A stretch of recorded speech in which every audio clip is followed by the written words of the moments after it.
ನಮಸ್ಕಾರ ಸ್ನೇಹಿತರೆ. ತಮಸೋಮ ಜ್ಯೋತಿರ್ಗಮಯ ಚಾನಲ್ಗೆ ತಮ್ಮೆಲ್ಲರಿಗೂ ಸ್ವಾಗತ. ಈ ದಿನ ನಾವು ಮಾಘ ಪುರಾಣದ 4ನೇ ಅಧ್ಯಾಯದ ಬಗ್ಗೆ ತಿಳಿದುಕೊಳ್ಳೋಣ. ಈ ಅಧ್ಯಾಯದಲ್ಲಿ ಹೆಣ್ಣು ನಾಯಿ ಮುಕ್ತಿ ಪಡೆದ ಕಥೆಯನ್ನು ತಿಳಿಸಲಾಗಿದೆ. ರಜತಗಿರಿಯಲ್ಲಿ ಪರಮೇಶ್ವರನು ಮಾಘ ಮಾಸದ ಮಹಾತ್ಮೆಯನ್ನು ಪಾರ್ವತಿಗೆ ಹೇಳುತ್ತಾ ಹೋದಂತೆ ಅವಳಿಗೆ ಕುತೂಹಲ ಹೆಚ್ಚುತ್ತಾ ಹೋಯಿತು. ಆಕೆ ಶಂಕರನನ್ನು ಮಾಘ ಶುಕ್ಲ ದಶಮಿಯಂದು ಆಚರಿಸುವ ಲಕ್ಷ್ಮೀನಾರಾಯಣನ ವ್ರತವನ್ನು ಆಚರಿಸುವ ವಿಧಾನವನ್ನು ಮತ್ತು ಆ ವ್ರತವನ್ನು ಆಚರಿಸಿ ಪುನೀತನಾದವರ ಕಥೆಯನ್ನು ಹೇಳಬೇಕು ಅಂತ ಕೋರ್ಕೊಂಡ್ಳು. ಪರಮೇಶ್ವರ ತನ್ನ ಭಾರ್ಯೆ ಪಾರ್ವತಿಯನ್ನು ಮೆಚ್ಚಿಕೊಳ್ತಾ, ಭವಾನಿ, ನೀನು ಹೇಳಿದ ವ್ರತ ಕುರಿತು ಹೇಳುತ್ತೇನೆ ಕೇಳು. ಈ ವ್ರತ ಮಾನವರ ಇಷ್ಟಾರ್ಥವನ್ನು ಈಡೇರಿಸುತ್ತದೆ. ಮಾಘ ಶುದ್ಧ ದಶಮಿಯಂದು ಸ್ನಾನ ಮಾಡಿ ಶ್ರೀಹರಿಯನ್ನು ಪೂಜಿಸಿದವನು ಆ ಪರಮಾತ್ಮನಿಗೆ ತುಂಬ ಬೇಕಾದವನಾಗುತ್ತಾನೆ. ಶುಕ್ಲ ದಶಮಿಯ ಬ್ರಾಹ್ಮಿ ಮುಹೂರ್ತದಲ್ಲಿ ಸೂರ್ಯೋದಯವಾಗುತ್ತಿರುವಾಗ ಸ್ನಾನ ಮಾಡಿ ಬಳಿಕ ಬಂದು ಮಂಟಪವನ್ನು ರಚಿಸಬೇಕು. ಮಂಟಪ ಗೋಮಯದಿಂದ ಸಾರಿಸಿದ ನೆಲದ ಮೇಲೆ ರಚಿತವಾಗಬೇಕು. ಮಂಟಪದ ಸುತ್ತ ವರ್ಣಗಳಲ್ಲಿ ರಂಗೋಲಿ ಹಾಕಿ ನಡುವೆ ಅಷ್ಟದಳ ಪದ್ಮ ರಚಿಸಬೇಕು. ಮಂಟಪವನ್ನು ನಾನಾ ವಿಧ ಫಲ ಪುಷ್ಪಗಳಿಂದ ಅಲಂಕರಿಸಿ ಲಕ್ಷ್ಮೀನಾರಾಯಣ ಮೂರ್ತಿಯನ್ನು ಇಟ್ಟು ಪೂಜಿಸಬೇಕು. ಪೀಠ ಮಧ್ಯದಲ್ಲಿ ವಿಷ್ಣು ಸಾನ್ನಿಧ್ಯದ ಸಾಲಿಗ್ರಾಮವನ್ನಿಟ್ಟು ಅರ್ಚಿಸಬೇಕು.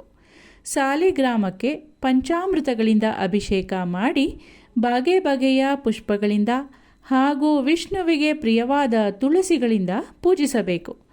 ಪರಮಾತ್ಮನಿಗೆ ಪ್ರಿಯವಾದ ಪರಮಾನ್ನ, ಪಾಯಸ, ಹೋಳಿಗೆಗಳನ್ನು ನೈವೇದ್ಯ ಮಾಡಬೇಕು. ಎಲ್ಲವೂ ಶ್ರೀಹರಿಗೆ ಸಮರ್ಪಿತ ಎಂದು ಹೇಳುತ್ತಾ ಪೂಜಿಸಬೇಕು. ವಸ್ತ್ರ, ಯಜ್ಞೋಪವೀತ, ಗಂಧ, ಅಕ್ಷತೆ, ಪುಷ್ಪ, ಧೂಪ, ದೀಪಗಳಿಂದ ಪೂಜಿಸಿದ ಬಳಿಕ ನೈವೇದ್ಯವನ್ನು ಅರ್ಪಿಸಬೇಕು.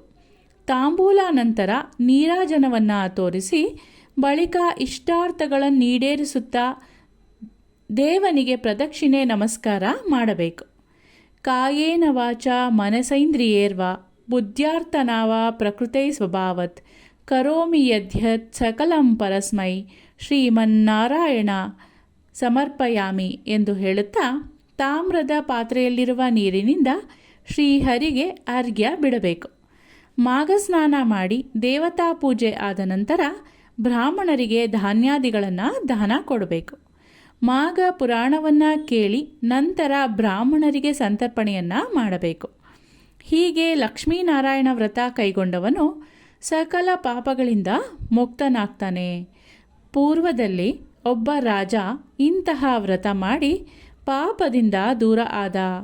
ಆ ಕಥೆಯನ್ನು ಕೇಳುವಂಥವಳಾಗು ಅಂತ ಪರಮೇಶ್ವರ ಆ ಕಥೆಯನ್ನು ಪಾರ್ವತೀದೇವಿಗೆ ಹೇಳೋದಕ್ಕೆ ಪ್ರಾರಂಭ ಮಾಡ್ದ.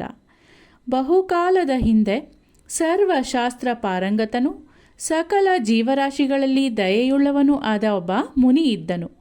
ಹೆಸರು ಗೌತಮ. ಅವನು ಹಲವಾರು ಮುನಿಗಳಿಂದ ಗೌರವಿಸಲ್ಪಟ್ಟಿದ್ದನು. ಒಮ್ಮೆ ಗೌತಮ ತನ್ನ ಕೆಲವು ಶಿಷ್ಯರೊಂದಿಗೆ ತೀರ್ಥಯಾತ್ರೆ ಕೈಗೊಂಡ.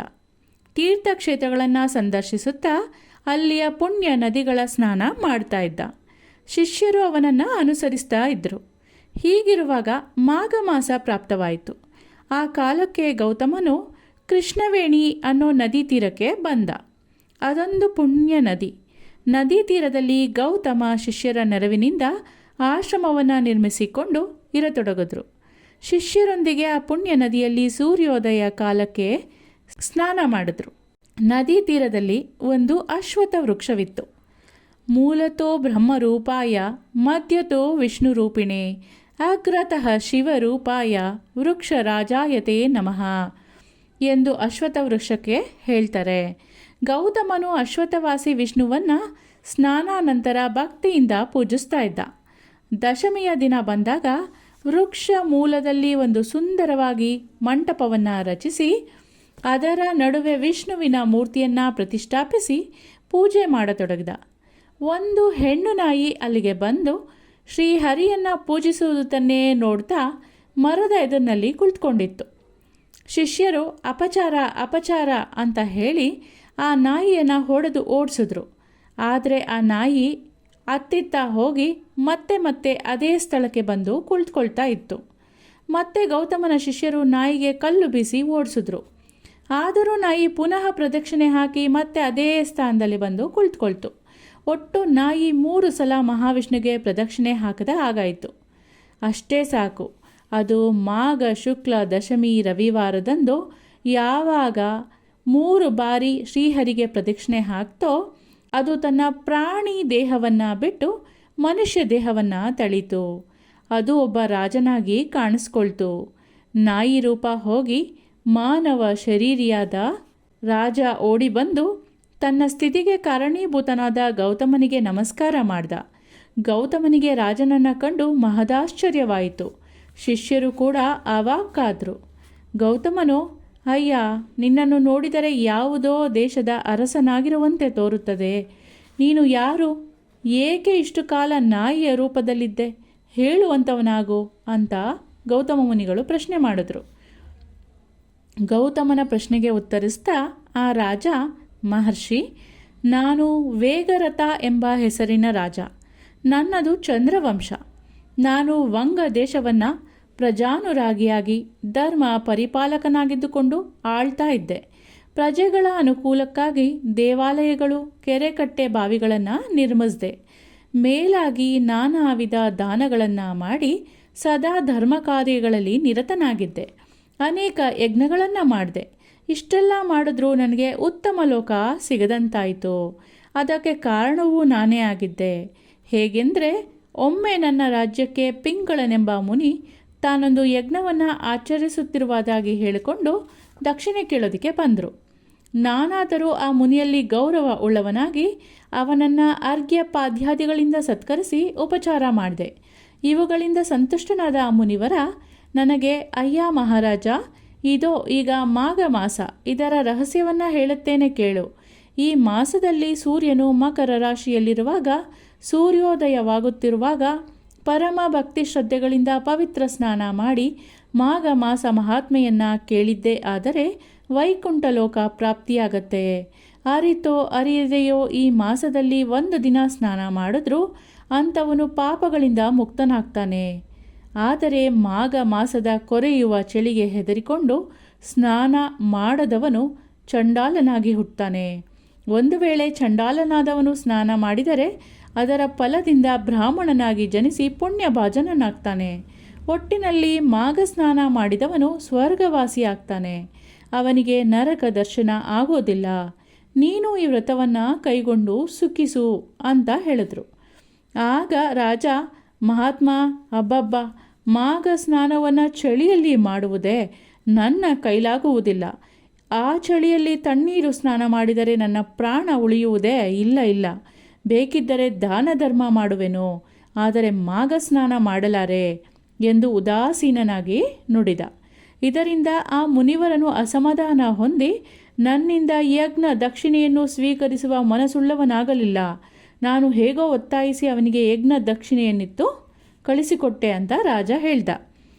ಏನು ಮಾಡಿ ಏನು ಫಲ? ಮಾಘ ಸ್ನಾನದ ಮಹಿಮೆಯನ್ನು ಅರಿತು ನಾನು ಮಾಘ ಸ್ನಾನ ಮಾಡದ ಪ್ರಯುಕ್ತ ಮೃತನಾದ ನಂತರ ನರಕಲೋಕವಾಸಿಯಾದೆ. ಅಲ್ಲಿ ನಾನಾ ವಿಧವಾದ ಬಾಧೆಗಳನ್ನು ಅನುಭವಿಸಿ ಭೂಮಿಯ ಮೇಲೆ 16 ಸಲ ಕತ್ತೆಯಾಗಿಯೂ 24 ಸಲ ನಾಯಿಯಾಗಿಯೂ ಹುಟ್ಟಿದೆ.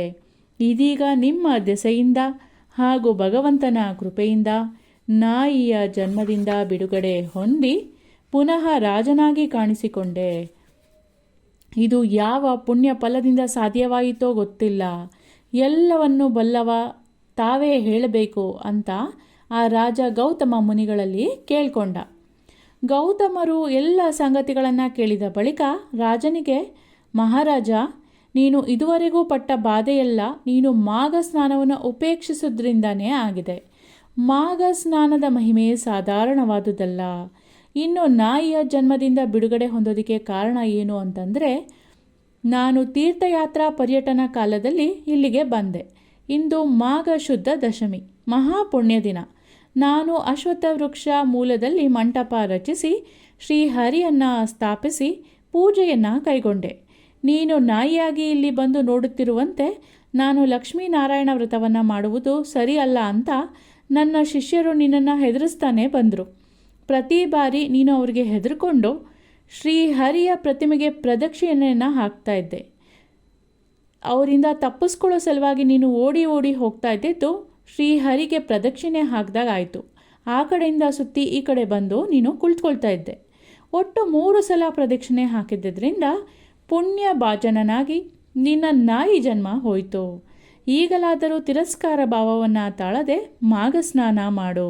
ಇದರಿಂದ ನೀನು ಹಿಂದಿನ ಜನ್ಮಗಳಲ್ಲಿ ಮಾಡಿದ ಪಾಪಗಳು ನಾಶವಾಗುತ್ತವೆ. ಚಳಿ ಎಂದು ಹೆದರಬೇಡ. ಮಾಘಸ್ನಾನ ಮಾಡಿ ಅಂತ್ಯದಲ್ಲಿ ಶ್ರೀಹರಿ ಸಾಯುಜ್ಯವನ್ನು ಪಡೆ ಅಂತ ಗೌತಮ ಮುನಿಗಳು ಹೇಳಿದರು. ಗೌತಮರ ಮಾತುಗಳನ್ನು ಕೇಳಿದ ವೇಗರಥ ಮಹಾರಾಜ ಮಾಘಸ್ನಾನ ಮಾಡುವ ಸಲುವಾಗಿ ನದಿ ತೀರದಲ್ಲಿ ಬೀಡು ಬಿಟ್ಟ. ಆಗಷ್ಟೇ ಅಶ್ವತ್ಥ ವೃಕ್ಷದ ಸಂದಿನಿಂದ ಒಂದು ಕಪ್ಪೆ ಕೆಳಗೆ ದೊಪ್ಪೆಂದು ಬಿತ್ತು. ಗೌತಮನ ಶಿಷ್ಯರೆಲ್ಲ ಚಕಿತರಾದರು. ಕಪ್ಪೆ ಅತ್ತೆಂದಿತ್ತ ಇತ್ತಿಂದಿತ್ತ ಕುಪ್ಪಳಿಸ್ತಾ ಕಡೆಗೆ ತನ್ನ ಕಪ್ಪೆ ದೇಹವನ್ನು ತೊರೆದು ಒಂದು ಸ್ತ್ರೀ ರೂಪ ಧರಿಸಿ ನಿಂತ್ಕೊಳ್ತು. ಆ ಸ್ತ್ರೀಯು ಅತ್ಯಂತ ಸುಂದರಿಯಾಗಿದ್ದಳು. ಅವಳು ಗೌತಮ ಮುನಿಯ ಪಾದಗಳಿಗೆ ನಮಸ್ಕಾರ ಮಾಡಿ ಒಂದೆಡೆ ನಿಂತುಕೊಂಡ್ಳು. ಮುನಿವರನು ಆಕೆಯನ್ನು, ಅಮ್ಮ, ನೀನು ಯಾರು? ಇದೇಕೆ ಕಪ್ಪೆ ಜನ್ಮವನ್ನು ತಳೆದಿದ್ದೆ? ಇಷ್ಟು ದಿನ ಎಲ್ಲಿ ಇದ್ದೆ? ಇಲ್ಲಿಗೇಕೆ ಬಂದೆ? ಎಲ್ಲವನ್ನ ತಿಳಿಸುವಂಥವಳಾಗು ಅಂತ ಕೇಳಿದ್ರು. ಅವಳೊಬ್ಬ ಮುನಿಪತ್ನಿ. ಆಕೆ ಗೌತಮನ ದರ್ಶನದಿಂದ ಹಳೆಯದನ್ನೆಲ್ಲ ನೆನಪು ಮಾಡಿಕೊಂಡು ಹೇಳತೊಡಗಿದ್ಲು. ಆಕೆ ಹೇಳಿದ ಕಥೆಯನ್ನು ಮುಂದಿನ ಅಧ್ಯಾಯದಲ್ಲಿ ತಿಳಿಸ್ಕೊಡ್ತೀನಿ. ಇಲ್ಲಿಗೆ 4ನೇ ಅಧ್ಯಾಯ ಮುಕ್ತಾಯ. ಧನ್ಯವಾದಗಳು.